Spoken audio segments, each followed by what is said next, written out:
રૂપિયા બે ના બે ના પછી ત્રણ ના ત્રણ ના 600 એક ના એક ના 600 રૂપિયા બે ના 600 બેન એક ના 600 રૂપિયા બે ના 600 એક ના 600 આડા તો બે ના નહીં વાડી રહો તો જ નહીં એક બે દાડી જ્યાં હાલે તો બે ને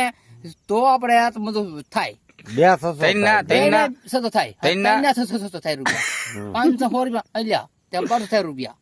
એક ના 600 બે ના 600 ત્રણ ના 600 હા તે કેટલા છે 1250 છે 1200 1250 રૂપિયા હા. એમાં તો 100 રૂપિયા ત્રણ ને 100 રૂપિયા હા, બસ. 500 નંબર કેટલા છે 1500 રૂપિયા આ 1500 રૂપિયા છે 1500 રૂપિયા અને 300 બીજા. 300 રૂપિયા આના કોના 300 આના એના દાડી ના હા જો એટલે 1500 300 કેટલા થાય 1500 600 રૂપિયા 3000 દાડી જાય ત્યારે અને 1500 300 કેટલા થાય હો થાય 1500 300 હો થાય હા કેટલા થાય ત્રણ જણા હો ગણો 100 રૂપિયા 100 રૂપિયા ત્રણ 300 થાય રૂપિયા